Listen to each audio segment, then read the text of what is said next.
Shabbat Shalom a todos os irmãos, um sábado de paz. Eu convido os irmãos para abrirem as suas Bíblias no livro de Números, capítulo 4.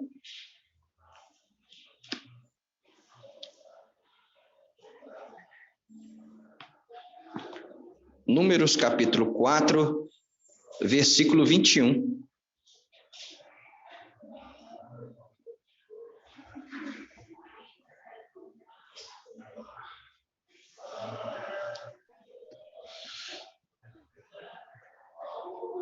Hoje nós vamos estudar a Parashá Nassó, e essa porção ela corresponde a Números 4, versículo 21, e vai até Números 7, capítulo 7, versículo 89. É uma porção bem extensa comparada aos outros. Você pega só o capítulo,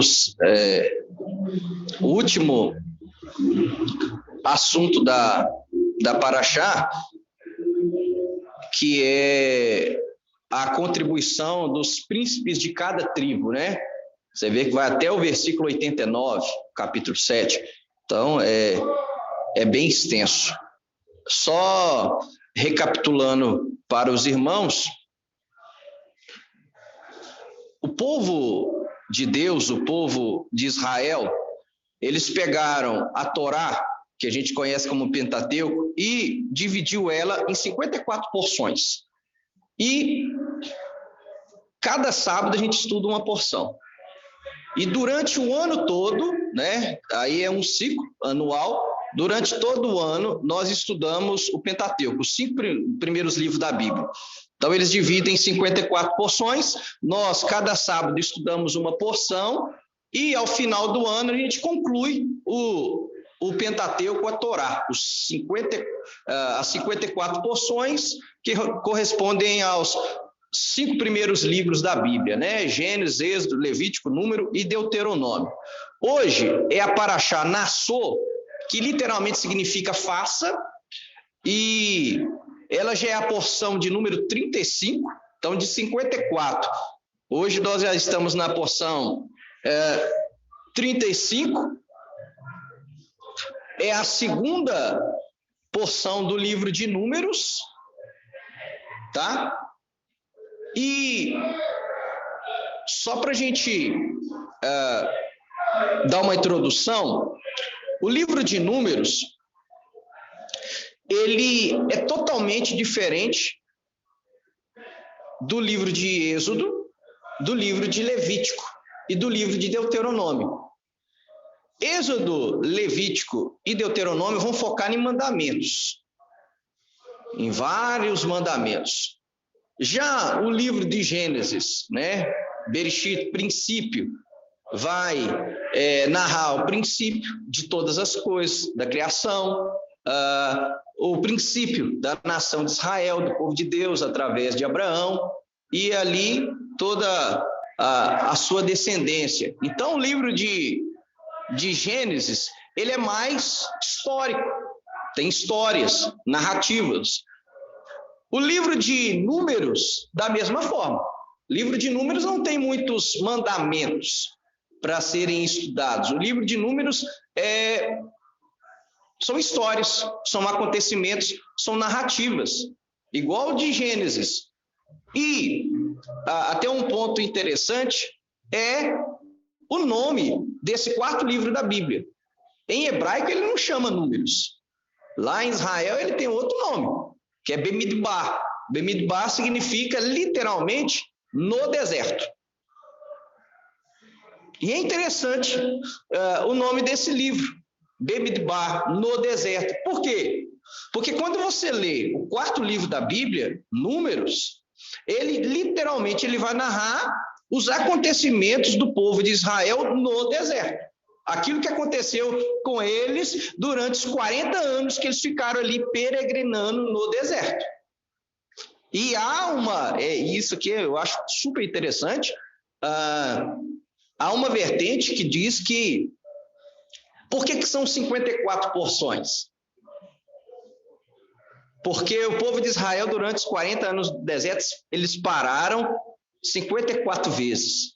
E olha que algo interessante, todas as vezes que o povo de Israel, a nuvem levantava, eles iam sendo guiados pela nuvem, acompanhavam a nuvem, ou seja, eles andavam na direção de Deus.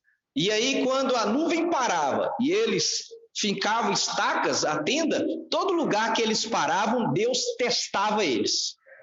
Havia uma provação específica em alguma área, Deus queria prová-los e testá-los. Isso é super interessante. E algo também super interessante, que esses locais onde nós vamos passar por essa paraxá.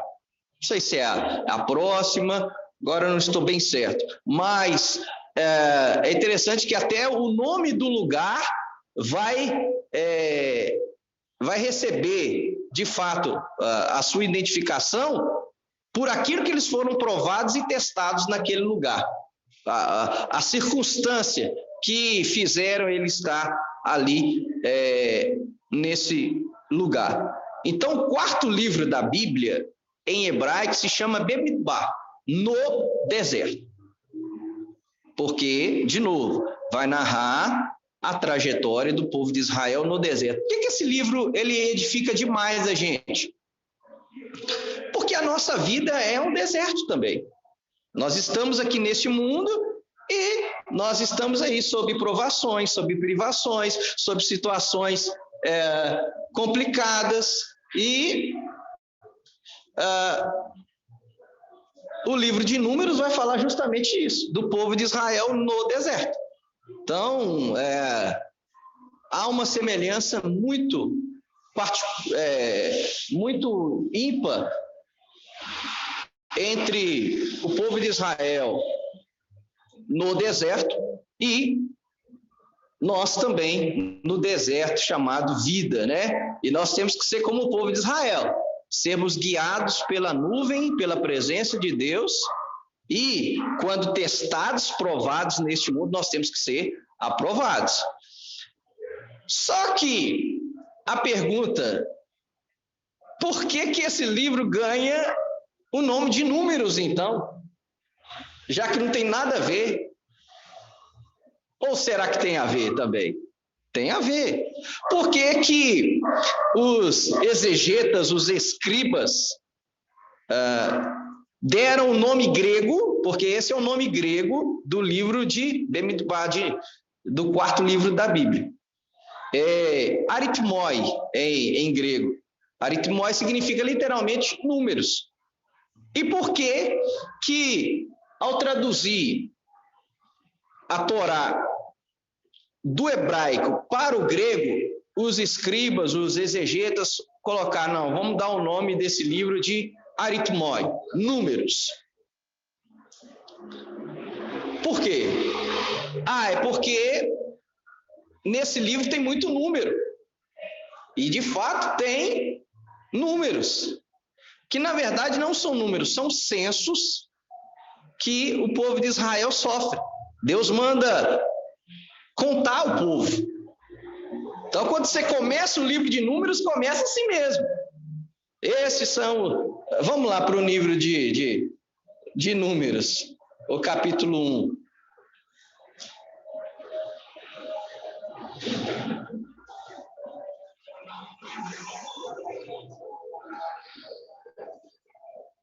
Olha o versículo 2. Em hebraico, por que ele ganha o nome de Bemidbar? Números. Quando você esquecer o nome dos livros da Bíblia, os primeiros livros da Bíblia em hebraico, é só você ler sempre o primeiro versículo de cada livro, que aí você vai... é verdade. Olha só como é que começa Números. O Senhor falou a Moisés, Bemidbar, no deserto. Então, por isso que ele chama Bemidbar, no deserto. E olha o versículo 2: faça o censo de toda a Assembleia do povo de Israel. E aí começam os números, né? O censo. Até em hebraico, é interessante porque foi traduzido para o grego aritmoi, mas manteve uma tradução judaica, mesmo traduzindo para o grego. Por quê? Em hebraico, esse livro também ele tem um outro nome, né? O nome original dele é Bemidbar, no deserto. Mas, por causa dos censos que existem nesse livro, ele se chama também Shumash HaPekudim, que literalmente significa o livro dos censos, porque, de fato, existem censos aqui, existe a contagem do povo de Israel. Mas esse livro não se trata só de censo, só de contagem, só de aritmoi, só de números. Pelo contrário, de novo, reafirmo, esse livro vai narrar a trajetória do povo de Israel durante os seus quase 40 anos no deserto. Ele vai cobrir quase 40 anos de deserto aqui. Então, e ele vai trazer acontecimentos importantes, marcantes do povo de Israel no deserto. Ok. Dada essa introdução, agora vamos fazer um resumo dessa porção, que, lembrando, vai de Números 4, 21 até o 7, 89, ok? Eu vou focar hoje só no voto de Nazireu, que é o capítulo 6. Mas vamos dar um resumo dessa porção. Começa de novo com o censo, né, para variar. Por isso que é aritmoi, Por isso que o livro se chama também Rumash HaPekudim, o livro dos censos. Começa a fazer agora a contagem, o censo dos levitas, né? Os levitas, eles eram divididos em 4 grupos. Ficava a tenda, o tabernáculo no centro, e as tribos ficavam, né, em volta, igual o pastor Wagner ensinou na Parashá Bemidbar, na primeira porção desse livro. E as tribos dos levitas também ficavam ao redor, né? Uma à direita, outra à esquerda, outra à frente, norte, sul, leste, oeste. Cada uma ficava na sua posição. E o capítulo 4, a partir do versículo 21, vai falar sobre o censo, sobre a contagem dos levitas e as tarefas, as funções de cada tribo de Levi, né? A tribo que ganha o meu nome, ou melhor, que eu ganhei o nome, né? Gerson, os gersonitas, ou em hebraico, o Gershon, né? Era a tribo que cuidava do pano, da tenda, dos tecidos, né? Não é à toa que Deus me deu esse ministério aí de tirar a tenda, de tirar o véu da igreja, né? Ô, gente, vamos tirar esse véu que está sobre nós e vamos ver a Bíblia como realmente ela é? Mas vamos lá. Então, capítulo 4 vai falar sobre o censo dos levitas, a distribuição dos cargos. Depois, no capítulo 5, tem 2 mandamentos. Eu falei que não tinha tantos mandamentos, mas tem 2 mandamentos interessantes ali. A gente podia até focar nele, mas hoje não. Um dos mandamentos é que os impuros não poderiam ficar no acampamento do povo. Olha que interessante. O impuro, aquele que está impuro, não pode ficar no acampamento, onde Deus está. É por isso que hoje a igreja trabalha com disciplina, com exclusão. É parte desse princípio aqui. Tem que ficar fora do acampamento. Ele está impuro, né? Ele adquiriu impureza, então ele tem que ficar fora. E quando ele se purificar, ele volta para o meio, para o convívio, para a presença de Deus. Até porque se ele ficar ali no meio do povo, o que aconteceu no deserto? Alguns que estavam não impuros com fluxo de sangue, com lepra, com sarraate, né, que a gente sabe, eles tinham outro tipo de impureza chamada rebelião. Eles começaram a inflamar o povo e a praga se estabeleceu ali dentro do acampamento. Por isso que vão tirar esse camarada fora, vão tirar essa pessoa fora, por enquanto, até ela voltar para si, para que a praga não se estabeleça no arraial, no acampamento, tá? Então, esse é o princípio. E é algo notório, e Deus é maravilhoso, né? O que acontece lá na nossa fruteira, quando tem uma fruta estragada? Estraga o resto. Dentro de casa a gente vê isso. Na fruteira, se tem uma laranja ou uma maçã podre, minha amiga, tira, porque senão vai contaminar as outras. Fato. Mas vamos avançar. No capítulo 5 ainda tem um outro mandamento enigmático que se chama a mulher sotá, ou seja, a mulher se suspeita de adultério, a mulher suspeita de infidelidade. Então, é um mandamento enigmático aí de Números capítulo 5.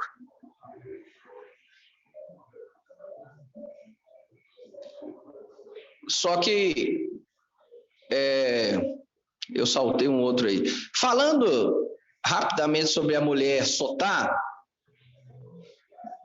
era duas coisas.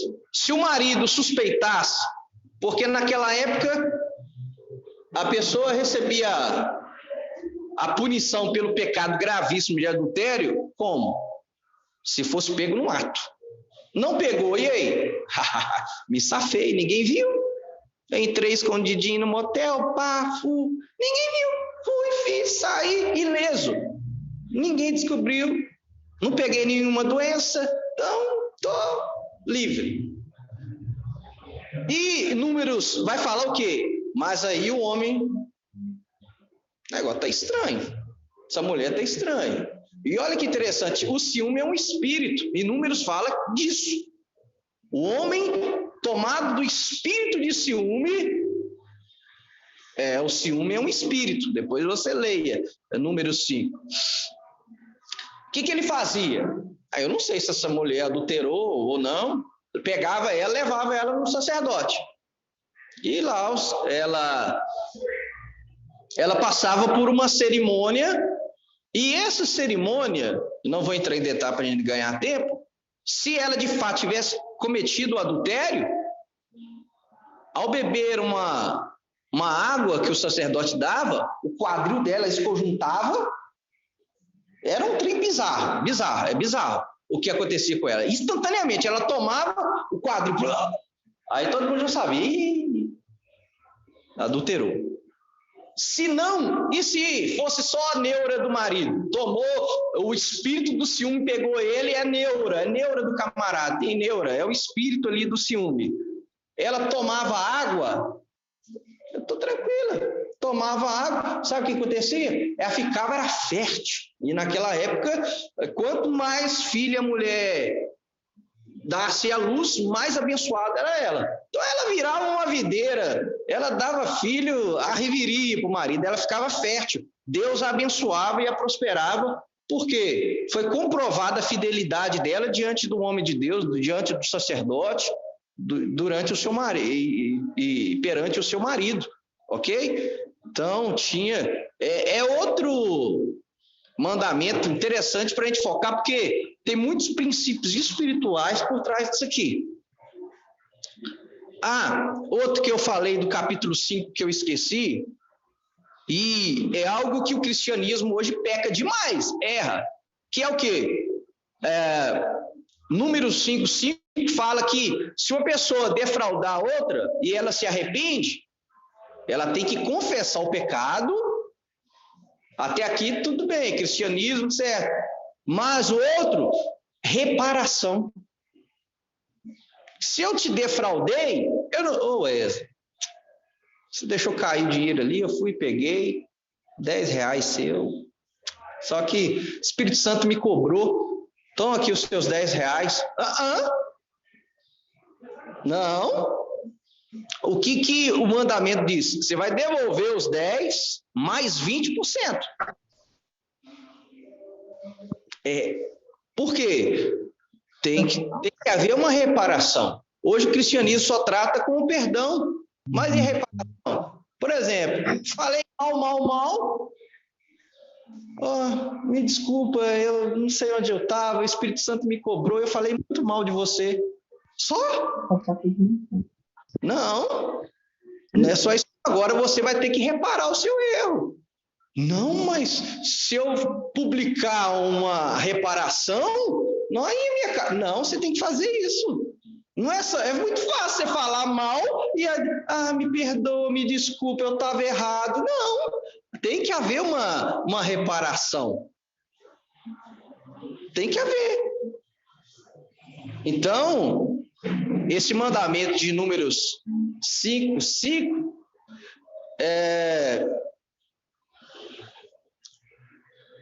há o mandamento da confissão do pecado e há também o mandamento da reparação. Você não vai só pedir desculpa, perdão, vai ter que haver também a reparação. A reparação, ok? E capítulo 6 nós temos o famoso voto de Nazireu, que é o que nós vamos dar uma pincelada nele hoje. E a gente finaliza o capítulo 6 com a Birkat Kohanim, que é a bênção sacerdotal, que é a bênção que nós damos todo final do culto aqui, né? E o livro termina com as ofertas dos príncipes de Israel, que é algo interessantíssimo também, tem todo o ensinamento, um princípio espiritual por trás dessa narrativa. Mas vamos lá então para Números capítulo 6.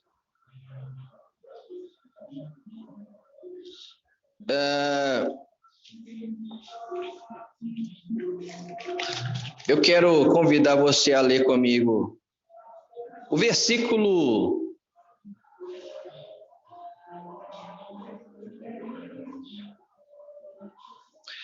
20. Números 6, 20. Já vamos começar concluindo.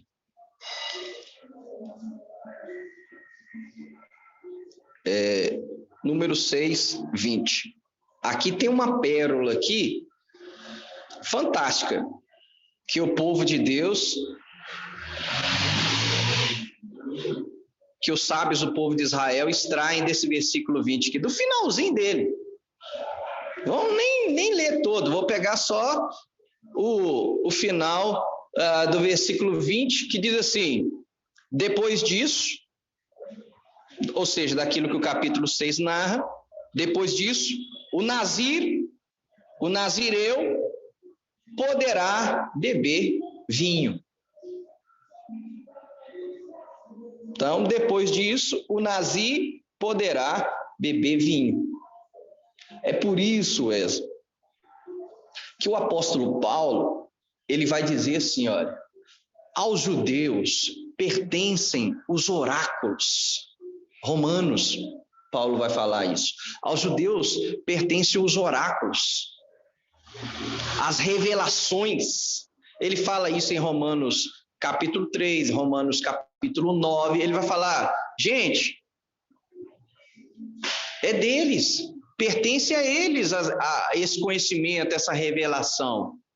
Por mais que, Paulo vai discutir isso em Romanos capítulo 9, por mais que eles não aceitaram Jesus como Messias, foi dada a ele essas revelações. E quando eu pego Números 6, 20 e leio o ensino que eles vão dar disso aqui é fantástico, fantástico. E aí quando eu comparo o ensinamento com a Brit Hadashah, ou seja, os escritos da Nova Aliança, chamado de Novo Testamento, você vê que tudo encaixa. Por que os sábios, o povo de Deus, focam aqui no número 6:20? Depois disso, o Nazir, ou seja, o Nazireu, poderá beber vinho. Por que esse versículo é interessante? Porque aqui ele já entregou o seu voto de Nazireu. Ou seja, ele deixou de ser Nazireu. Porque o Nazireu, nós vamos aprender aqui, ele tinha que fazer várias abstinências. E uma delas era beber vinho. Só que olha o que diz o texto. Depois disso, o Nazir poderá beber vinho. Mas como assim? Aí os rabinos, os sábios do povo de Deus começaram. Depois disso, o Nazireu não pode beber vinho. Por que depois disso ele pode beber vinho? E aí eles vão fazer todo o ensino, toda uma aplicação pessoal sobre esse mandamento do Nazireu. No chamado, Antigo Testamento, nós temos 2 personagens famosos que eram Nazireu. Vocês lembram quem? 2. Na Bíblia temos 2. Um é fácil, né? Um é fácil. É famoso.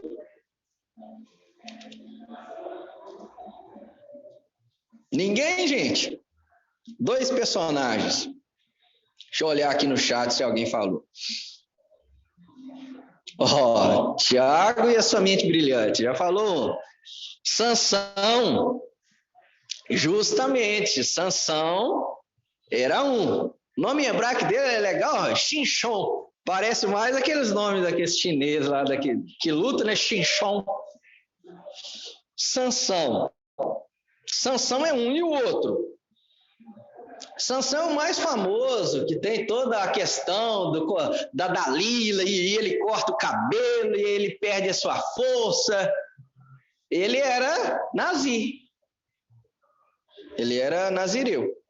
E qual que é o outro? Gente, o outro era Samuel, profeta Samuel. O profeta Samuel também era Nazireu. Então nós temos esses 2 personagens aí do chamado Antigo Testamento que eram Nazireu. No Novo Testamento também nós temos. E no Novo Testamento? Na Brit Hadashah, no Novo Testamento. Quem era Nazireu?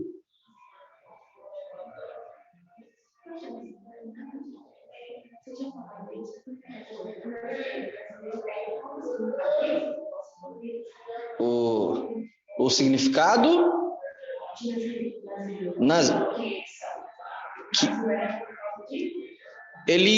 O Nazireu, ele não bebia vinho.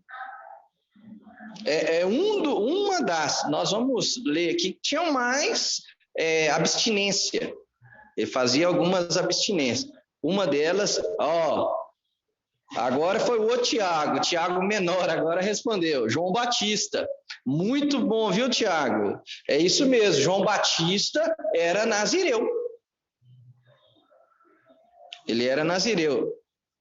Vamos forçar mais, era só João Batista? Vamos para o Novo Testamento agora.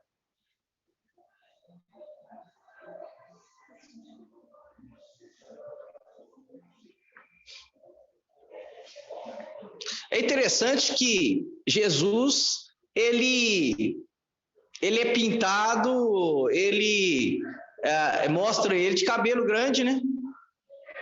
Só que Jesus não era Nazireu, não. Jesus não tinha o cabelão. O Nazireu era João Batista. Por que eu sei que Jesus não era Nazireu?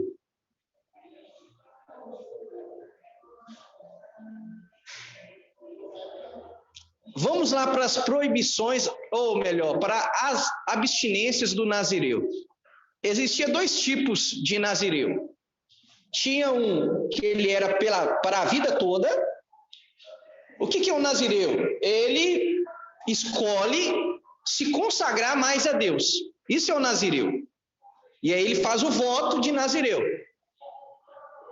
E o que ele tinha que se abster? Olha só, vamos lá para, então, número 6.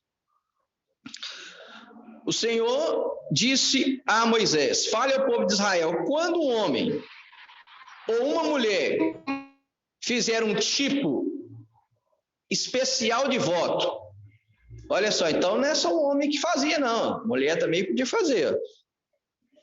Quando um homem ou uma mulher fizer um tipo especial de voto, tem algumas igrejas aí que a mulher faz forçado o voto nazireu, né? Tem algumas igrejas que proíbem o corte de cabelo, aí ela tem que fazer. Ela não pode cortar o cabelo, que senão ela vai para os infernos. Hoje mudou muito isso, mas na minha época de conversão, meu Deus do céu. Tem uns que contam, né? Tá vendo como é que é o problema da visão, né? Não, que eu fui levado ao céu e lá tinha um anjo com a tesoura e lá tinha um anjo com uma régua que mediu o cabelo das irmãs. E a irmã que não entrava no céu. Olha para você ver a visão do camarada. Dizer que foi no céu e teve essa visão. E tinha uma gaveta lá que o anjo abria, aqui o seu cabelo, ó, minha irmã. E diz o camarada que foi no céu. Então, esse negócio de, eu vi anjo, eu vi visão, não sei o quê. Existe? Claro que existe. Claro. Mas, tudo filtrado pela palavra. Meu amigo, se falou e não bateu com a palavra, fica com sua profecia, com a sua revelação, com a sua visão para lá. Então, vamos lá. O voto de Nazir ou Nazireu, olha lá, consagrando-se a Adonai, consagração a Deus. Então, o que era o voto do Nazireu? Era uma consagração a Deus. E aí o versículo 3, olha o que ele tinha que fazer. Ele tinha que ser um asceta. O que é o ascetismo, né? A gente escuta muito essa expressão aí, o ascetismo. É o asceta. É o quê? É aquele que faz abstinência de algo. Então, ele deve se abster do vinho e de outras bebidas inebriantes, ou seja, nada de bebida alcoólica, principalmente o vinho. Aí não beberá vinagre de nenhuma procedência, nem beberá suco de uva, e não comerá uvas ou passas. Então, nem o vinho e nem os derivados da uva. Nada. Nada da uva. E bebida alcoólica nenhuma, né? Aqui vai falar dos derivados, lá, versículo 4, enquanto permanecer Nazir, não comerá nada derivado da vinha, nem casca de uvas ou suas sementes. Olha só, versículo 5, em todo o período do voto de Nazir, o período do voto, eu falei aqui, existe aqueles que eram Nazir por toda a vida, exemplo, Samuel foi consagrado a Deus o quê? Para a vida toda. Sansão, os pais deles consagraram ele para Deus para a vida toda. E tinham aqueles que faziam o voto de Nazir. Agora eu não estou certo. Aí vai no achismo. Eu acho, se eu não estou variando aqui, Paulo fez o voto de Nazireu. Paulo já fez. Me parece que lá em Atos. Fato é que Paulo vai ao templo, isso depois da morte de Jesus, vai ao templo com alguns jovens que tinham feito o voto de Nazireu para ele financiar o pagamento da oferta desses jovens que haviam feito o voto de Nazireu. Tá? Então, existia o Nazir permanente para a vida toda e existia aquele que fazia por um período, ou seja, 1 ano, 2, a pessoa fazia o seu voto. Mas o versículo diz assim, versículo 5, em todo o período do voto de Nazir não raspará a cabeça, até o fim do tempo ao qual tivesse consagrado ao Senhor. Ele será sagrado. Deixará o cabelo da cabeça crescer.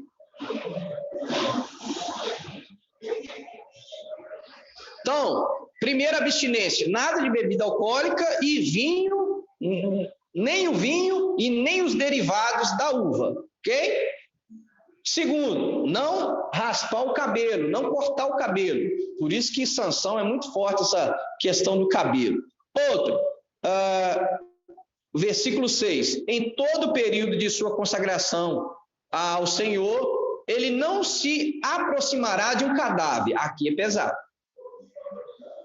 Não se tornará impuro pelo seu pai, mãe, irmão ou irmã, quando esses morrerem.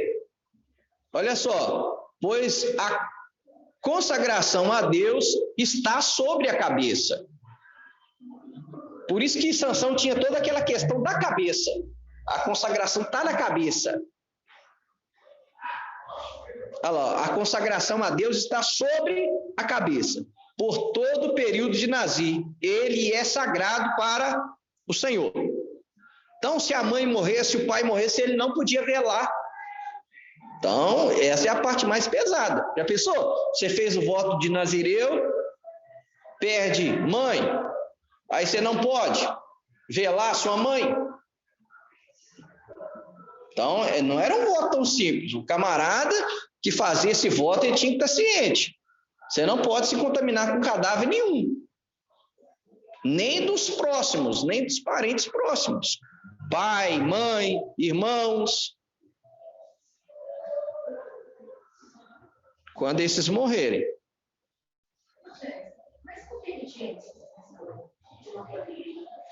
Boa pergunta. Porque a morte, ela impurifica. A morte impurifica.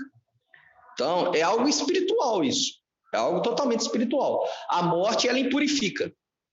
É muito interessante isso. Por isso que ele não podia ter contato com o morto. Porque quando você tem contato com o morto, você fica impuro. Aqui vale lembrar de novo a diferença entre impureza e pecado. É duas coisas distintas. Impureza é uma coisa, pecado é outra. O que é impureza? Quando a pessoa ficava impura, ela não podia, vamos colocar assim, ir ao culto. Ela estava impura. Ela não podia ter contato com as coisas de Deus. Isso é impureza. Pecado. Pecado é quando você transgride a palavra e aí tinha, naquela época, ofereceu sacrifício pelo pecado. Então, pecado é quando eu transgredi a palavra. Impureza, exemplo. Tocou no morto, você está impuro. É por isso que antigamente, talvez você, os pais ou avós, a pessoa quando chega do cemitério, ele já tira a roupa e já deixa ali e vai direto para o banho. Os antigos fazem isso até hoje. De onde que veio essa ideia? Do judaísmo, das escrituras. De já deixa a roupa ali e já direto para o banho tomar banho. Isso é fanatismo? Isso é fanatismo? O que aconteceu no Covid? O que você fazia no Covid? Já deixava a roupa onde? Qual que era a orientação? Chegou da rua, a roupa tinha que ficar fora e já direto tomar banho para depois você voltar para o seu convívio dentro da sua casa. Por causa do vírus da Covid. Depois do vírus da Covid, eu vi alguns pastores antissemitas citando Levítico. É por isso que Deus... Falei, bicho ruim, agora você está reconhecendo Levítico, que tem princípios importantes ali. Claro que tem. Então, a morte, ela impurifica. E olha como que... Por que Roma é chamada de Babilônia, Babilônia é chamada de Roma. Para Deus, a morte impurifica. Tem igrejas católicas, aqui em Mariana mesmo, tem. Você entra dentro dela, você olha para o chão, Está cheio de número no chão da igreja. Ali debaixo tem gente enterrada. Você está fazendo culto em cima de morto. Dá para você entender um negócio desse? Aí é profanação total, gente. As igrejas católicas, elas enterram os padres mais famosos debaixo. A igreja da Ceia aqui é assim. Se você tiver o privilégio um dia, você vai entrar lá, você vai... de entrar lá para ver o túmulo. Eu falo privilégio para conhecer a verdade, que ali ninguém sabe. Tem muita gente que vai ali, entra, assiste a missa, mas não sabe o que está ali debaixo. Aí eu falo só privilégio no sentido de ver. Meu Deus, olha aqui, que está longe do olho do comum, né? Então, olha para você ver o contraste do santo e do profano. Então, a morte, ela impurifica.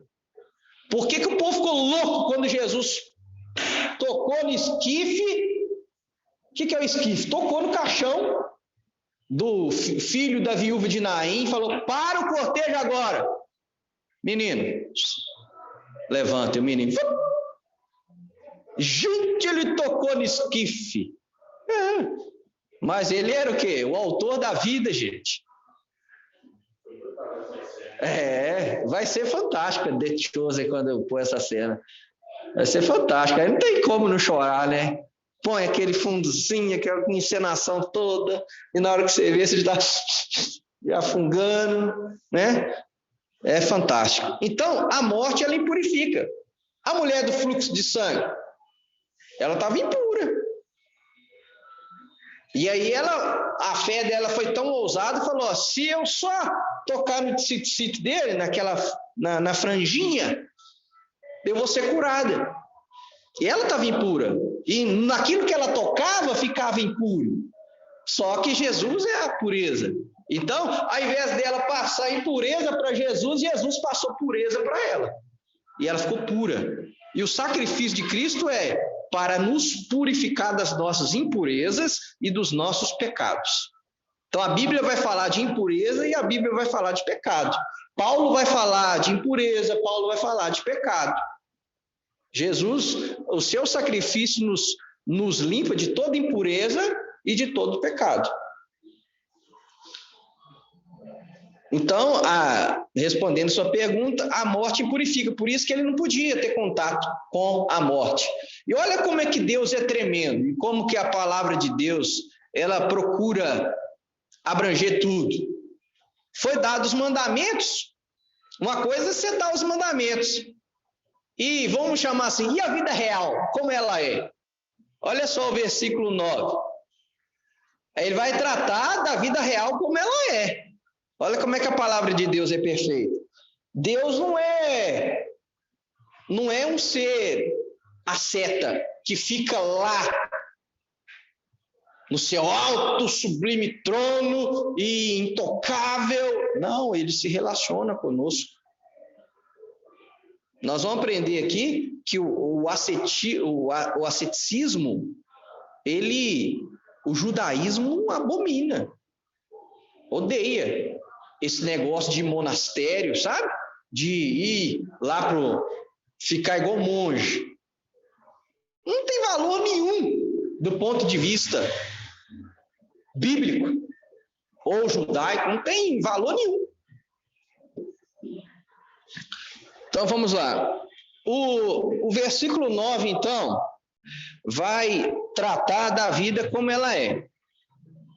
E falando da morte repentina. E aí, ele raspa a cabeça no 7º dia. Por que 7? Por que a Bíblia sempre fala de 7? 7 é o que, irmãos? Número 7 na Bíblia. Plenitude, perfeição. 7 na Bíblia fala de plenitude, de perfeição. Tá? Então, no 7º dia ele raspava a cabeça. No 8º dia, e o 8 na Bíblia? 8 vai falar de salvação, E vai falar mais. 8. O número 8 fala da essência divina. Da essência de Deus. 8 na Bíblia fala de sobrenatural. Aí já é algo além do físico. O 8 é o sobrenatural. Quando você pega o tetagrama, o que é o tetagrama? É as 4 letras do nome de Deus. YHVH, né? Ou em hebraico, Yud, Re, Vav, Re. As letras têm a somatória de 26. Número 26. 2 mais 6, temos de novo 8. Por isso que eu falo que é a essência de Deus. A essência de Deus, a essência do nome de Deus. Então, 8 é o número do Messias, né? Mashiach é 8. Vai falar de salvação. Por isso que foram 8 pessoas salvas no dilúvio. Por que é 8? Porque o 8 fala de salvação. Isso, pastor Wagner fala eternidade, né? Por que eles pegaram o 8 e eles deitaram ele e falam que é o infinito? É o 8. O 8 fala da era messiânica. O 8 fala da novos céus e nova terra. Aquilo que o Apocalipse vai falar. O 8 significa aquilo também. Tá? Então, por isso que no 8º dia ele levará 2 pombas para ofertar sacrifício pelo pecado. Então, lá, no 8º dia, ele levará 2 pombas ou 2 pombinhos ao sacerdote à entrada da tenda do encontro. O sacerdote pegará uma como oferta pelo pecado e a outra como oferta queimada. E assim fará expiação por ele, visto que pecou por causa do morto. Está vendo como é que é algo sério? Por que Jesus e a própria palavra de Deus pega pesado com o voto? Então, eles votam na meta de Paulo aqui. Quem acha que fala que é na cabeça? O voto nazireu. Ele fez. Mas Paulo fez por um determinado tempo. Mas no judaísmo pode ser até 30 dias. Pode. Mas 30 dias é pouco, seu cabelo nem cresce, como diz o outro. Pode ser a vida toda. Pode ser a vida toda um período.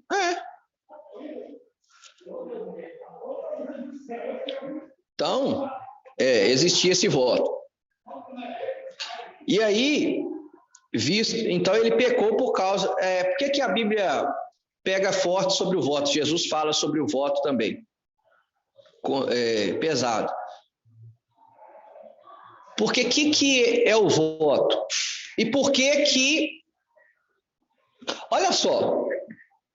De acordo com os sábios do povo de Deus, o asceta, ou seja, o nazir, ele é, de fato, um santo e um pecador ao mesmo tempo. A pessoa que faz o voto nazireu, ele é santo e pecador ao mesmo tempo.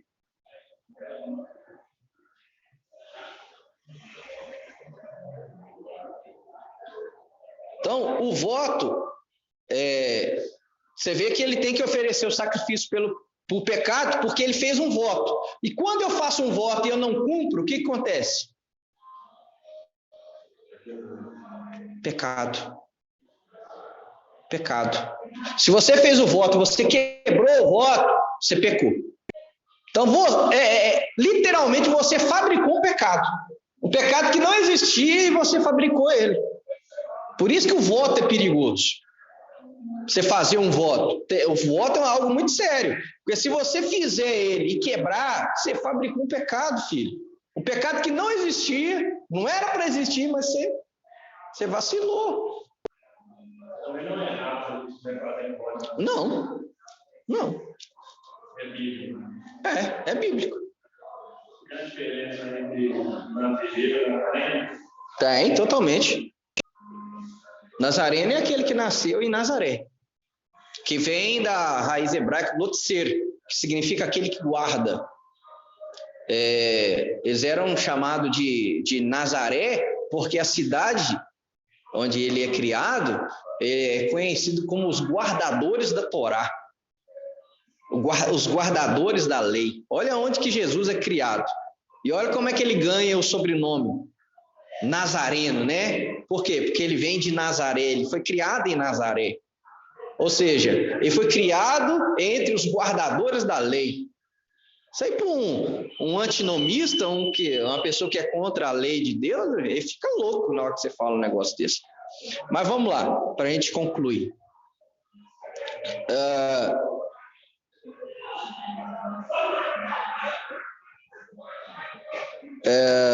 Versículo 11, né? Visto que pecou por causa do morto, naquele dia mesmo ele reconsagrará sua cabeça. Então aconteceu ali dele ser contaminado com o morto, ele esperava os 7 dias, no 7º dia ele raspava todo o cabelo, e aí ele reconsagrava de novo a sua cabeça, para aquele que quebrou, mas ele quer fazer o voto, quer continuar. Então, no 7º dia ele raspava, no 8º ele oferecia o sacrifício pelo pecado, porque ele pecou, e aí ele reconsagrava, o final do versículo 11, e ele reconsagrava a sua cabeça. Está vendo que o voto nazireu tem a ver com cabeça? Nada é à toa.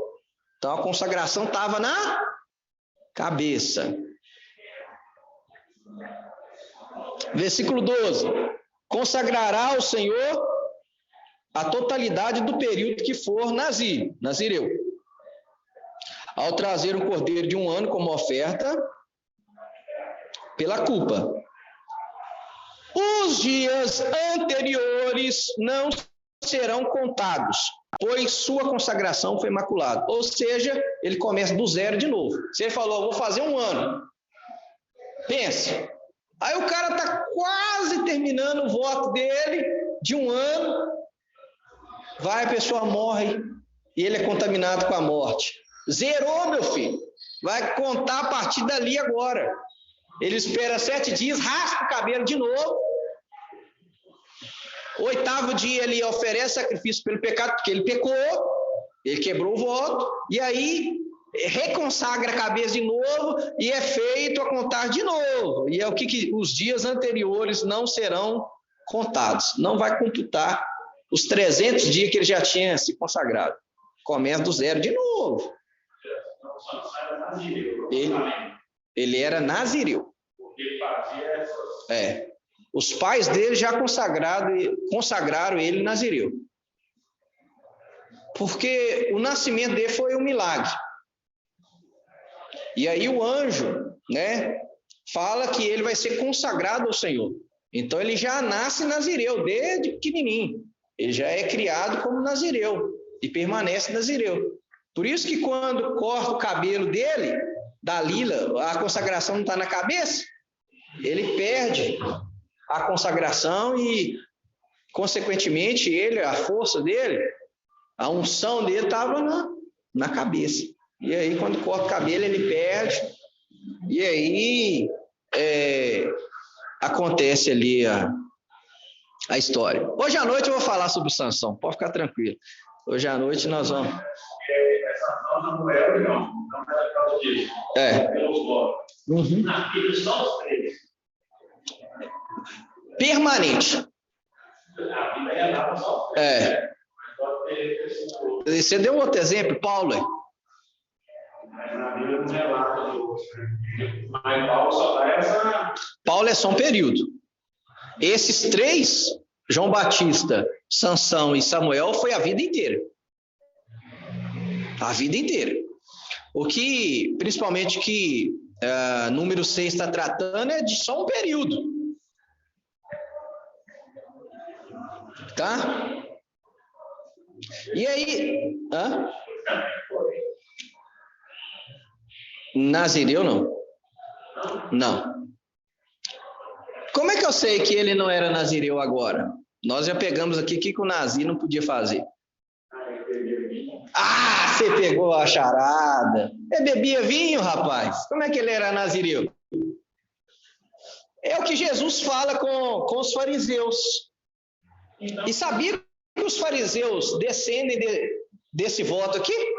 Eles surgem desse voto. Tinha uma ala de fariseu que não comia carne nem bebia vinho. E agora você vai linkar com 1 Coríntios 11, 1 Coríntios 8, 1 Coríntios 10, Romanos 14, que Paulo vai falar, se for para o meu irmão não pecar, eu não como carne nem bebo vinho. Paulo era o quê? Era fariseu, camarada.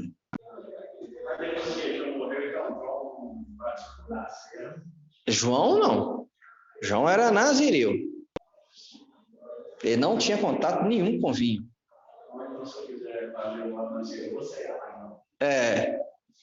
Nada.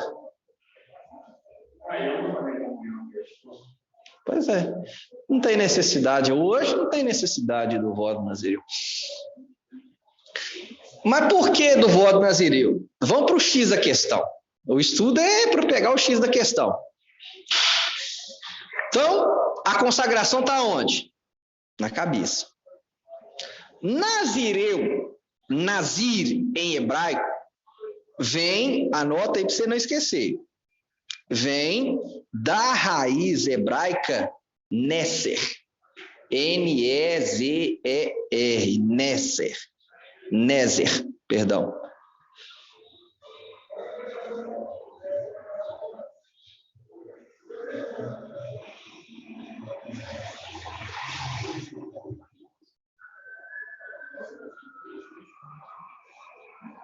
Anotou aí? Então, o voto nazireu, nazir em hebraico, vem da raiz Nézer, que significa coroa. Entendeu? Coroa fica onde? Cabeça. Então, voto nazireu vem da raiz Nézer, que significa coroa. E a coroa fica na cabeça. Então, o segredo desse mandamento, desse voto, está aqui. E por que o nazireu, nazir, vem da palavra nézer, que significa coroa? Quem que usa coroa na cabeça? Rei. Rei, rainha. Rainha e rei. E qual que é a função da rainha e do rei? Governar. Vamos falar bonito. Governar. Ele governa sobre o povo. Então, recapitulando, nazir vem de nézer, que significa coroa, coroa fica na cabeça. Quem usa coroa na cabeça é rei e rainha. O rei e a rainha governam. Ok. Para que a pessoa fazia o voto de nazireu? E por que do voto nazireu? Eu falei aqui que biblicamente, e depois a tradição judaica vai desenvolver isso, o asceticismo é odiado. Não tem validade nenhuma. São contra. Monastério, viver como monge, como Buda, isolado de todo mundo, não tem valor nenhum. Você vai ajudar quem isolado lá no meio do mato? Eu estou santo e consagrado. Qual a utilidade da sua santidade? Nenhuma. Então, por isso, e eu vou citar duas frasezinhas aqui para a gente entender isso aqui. Mas, então por que Deus permitiu o voto nazireu e instituiu o voto nazireu? Ele permite uma abstinência, mas com qual objetivo? Qual que é o objetivo? Anota essa frase aí. O homem deve ser como um rei que governa a si próprio. O homem deve ser como um rei que governa a si próprio.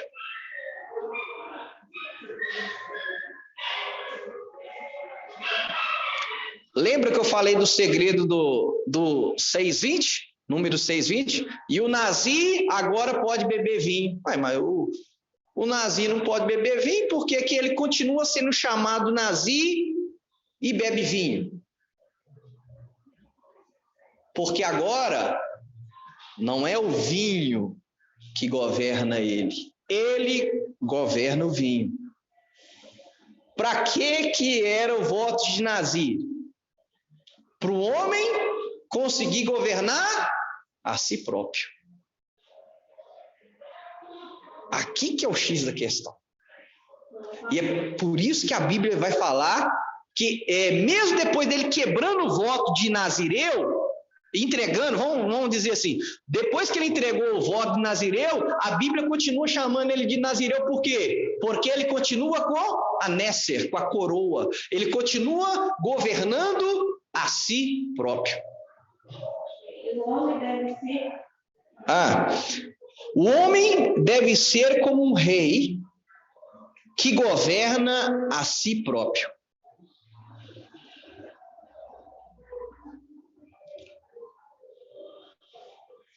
Ok? Então, por isso que é Nécer, coroa, cabeça. Não é a cabeça que tem que governar o corpo. É por isso que a questão está toda na cabeça. Então, é a mente que controla o corpo, não os seus impulsos. Então, a Torá, ela vai chamar a pessoa de Nazireu mesmo depois que ele entrega o voto. Gastou aí, Kem. É sim, hebraico, pastor Wagner.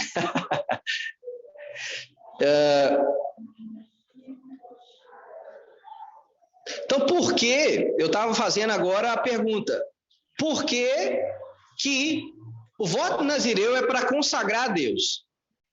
E por que depois que a pessoa consagra a Deus, ela termina o voto, ela tinha que oferecer o sacrifício pelo pecado? Por quê?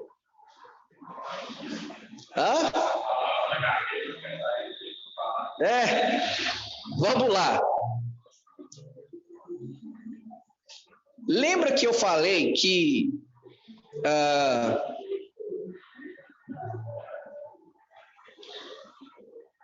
os sábios do povo de Israel são totalmente o asceticismo, tá? E agora eu vou ler duas frases que vocês vão matar a charada e vão me dar a resposta. Olha só, a primeira frase, no Talmud de Jerusalém, diz assim: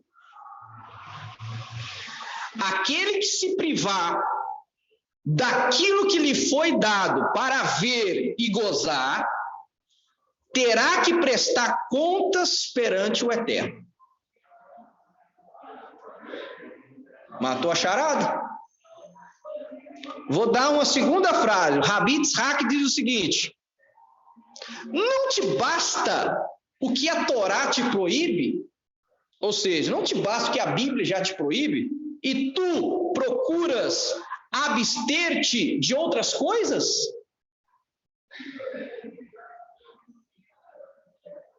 E aí? Depois dessas duas frases, por que a pessoa tinha que oferecer o sacrifício pelo pecado?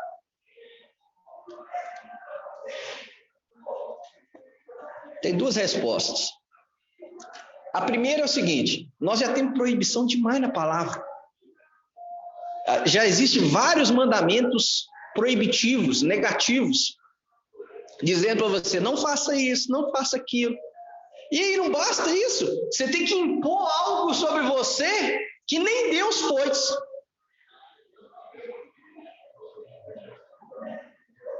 Deus proibiu você de comer uva, vamos falar assim.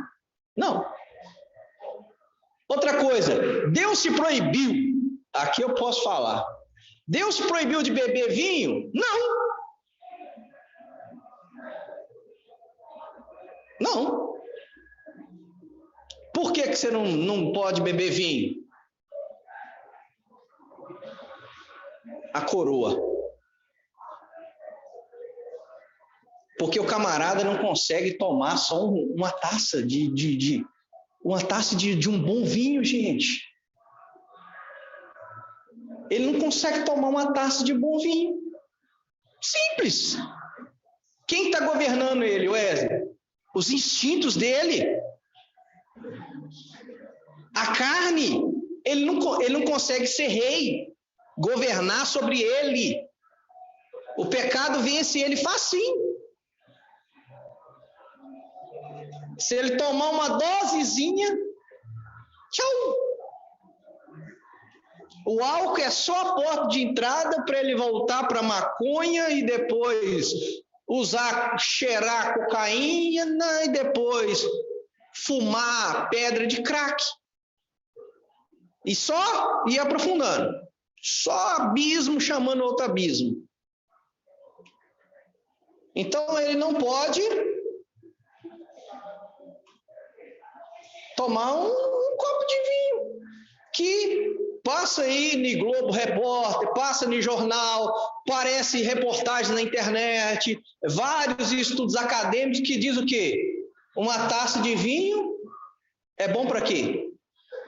Bom para o coração, evita colesterol, evita infarto, é algo benéfico. Mas o camarada não pode tomar um copo de um bom vinho. Por quê? Porque ele não tem nécer, ele não tem coroa, ele não consegue governar a si mesmo. Porque se ele começar, ele não fica só numa taça, Wesley. Aí vai querer tomar a garrafa toda, aí ele vai virar um alcoólatra, e aí, da taça de vinho, o cara, vou fumar também um cigarro, e aí do cigarro vai para maconha, e da maconha vai para outras drogas mais fortes, e vai. Então, por que tinha que oferecer o sacrifício pelo pecado? Por quê? Porque a pessoa, ela sentiu a necessidade de se abster de algo que a Bíblia não proíbe. Eu vou ler só um trecho do Tratado Nedarim 9b. É a única vez que na tradição judaica existe uma posição favorável ao nazirio. Esse Rabi Shimon aqui, o justo, é do período do segundo templo, da época de Jesus. Olha só o que diz. Disse Rabi Shimon, o justo, que viveu na época do segundo templo: em minha vida jamais comi sacrifício expiatório de um asceta, ou seja, de um nazirio, com exceção de uma vez. Vamos lá. Certa vez veio do sul um nazirio e vi que ele tinha belos olhos e boa aparência. Então, o cara era bonito, Janiquine, além de cabelos arranjados em cachos. Então já era um outro. Disse: meu filho, que prazer encontrarás em raspar teus cabelos? Disse-me: em minha cidade eu era pastor de meu pai. Fui buscar água na fonte e vi meu reflexo. Meus desejos se precipitaram, querendo me expulsar do mundo. Ou seja, sua beleza física, da qual se deu conta repentinamente, despertou nele instintos adormecidos. Então disse-lhes a meus instintos: malvados, porque se orgulham de um mundo que não lhes pertence, de um mundo destinado a nos tornar vermes, de um mundo destinado a nos tornar vermes. Juro que rasparei este cabelo em honra aos céus. Ao ouvir essa história, Rabi Shimon justo, fiquei emocionado. Imediatamente levantei-me e beijei-o em sua cabeça e disse-lhe: meu filho, que multipliquem os ascetas como você em Israel. Então, isso aqui é uma história verídica. de um sacerdote que pegou um caso desse. E aí o sacerdote não era adepto do nazireu, falou: para que você vai raspar esse cabelo bonito seu? Fica careca. Aí ele explicou por que ele queria. Porque a beleza dele, ele viu que a beleza dele ia arrastar ele para impulsos negativos. Aí ele fez o voto. E aí o próprio sacerdote que era contra, não. Aí tá legal. Aí até eu como o seu sacrifício pelo seu pecado. Que naquela época o sacerdote comia parte do sacrifício, né? Então, é nesse sentido. Então,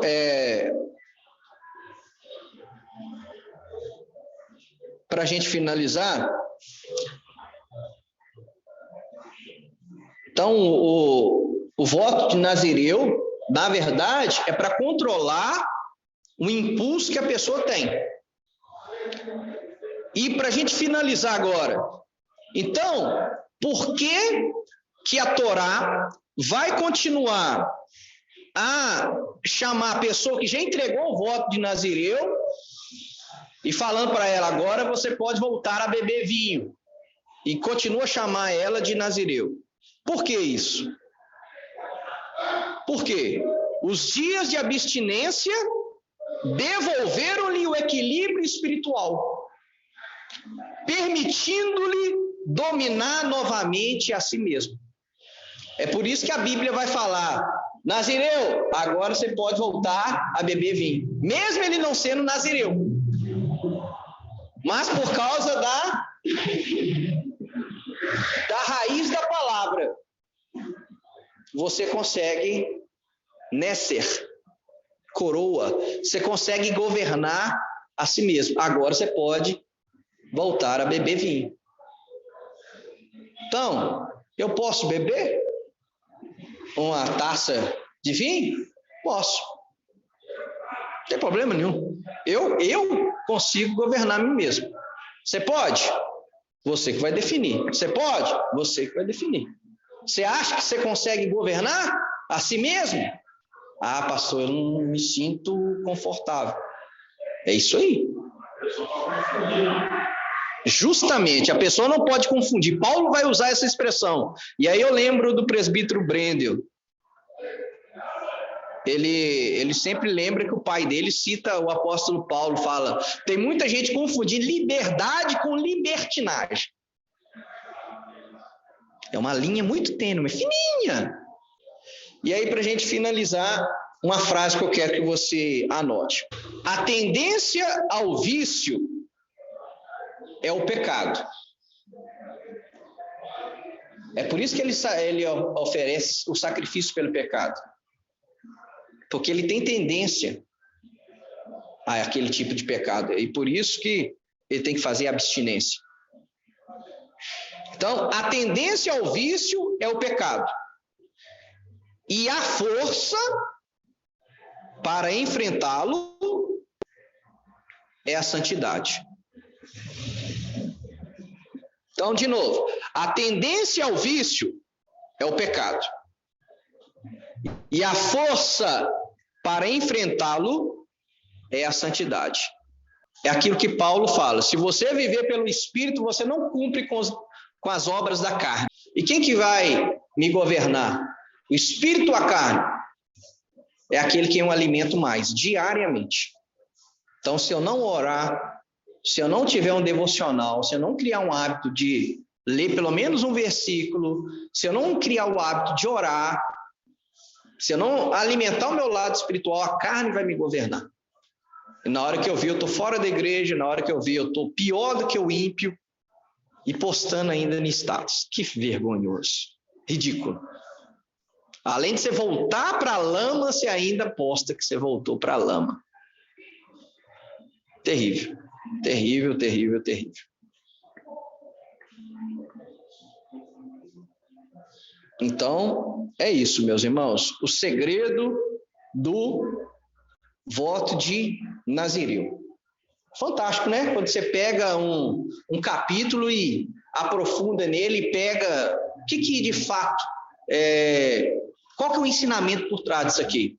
Olha que ensinamento que nós tivemos maravilhoso. A pergunta que fica: você está governando a si mesmo? Você tem uma coroa? Você consegue governar a si mesmo? Você consegue governar os seus impulsos? Cada um aqui tem um impulso para algo errado. Eu tenho, você tem, ela tem, ele tem. Cada um tem um impulso para algo errado. É impulso carnal nosso. Mas eu governo ele? Quando que eu perco a força de governar o meu impulso? Quando eu paro com isso aqui, ó. Eu paro de congregar, eu paro de fazer o devocional, eu paro de orar. Aí eu vou enfraquecendo meu espírito. Aí a carne gosta. Né? E a vitamina para a carne é o pecado. Quanto mais eu peco, mais a minha carne fica forte. É o que Jesus disse: vigiai, orai, porque o espírito está pronto, mas a carne é fraca. Jesus falou isso para os discípulos, lá no Monte de Getsêmani. Vigiem, orem comigo. O espírito está pronto, mas a carne é fraca. Não brinca com a carne, não. Não brinca. Que ela te passa a rasteira. E aí, hoje à noite, irmão, nós vamos falar sobre Sansão. Só que eu vou pegar um texto fantástico do Novo Testamento. O apóstolo Tiago. Ele vai falar como que nasce o pecado. Tem todo o estágio do pecado. E aí eu vou pegar esse estágio, permitindo Deus, né? Esse estágio do pecado de Tiago, e nós vamos analisar a vida de Sansão dentro dessa palavra. Porque tem tudo a ver com aquilo que nós estudamos hoje pela manhã. Então, meus irmãos, vamos andar no Espírito, como diz Paulo. Andar em Espírito e não cumprireis com os desejos da carne. Porque Paulo fala, a carne, ela guerreia contra o Espírito e o Espírito guerreia contra a carne. Quem vence? Quem você mais alimenta. Amém? Então, Shabbat Shalom.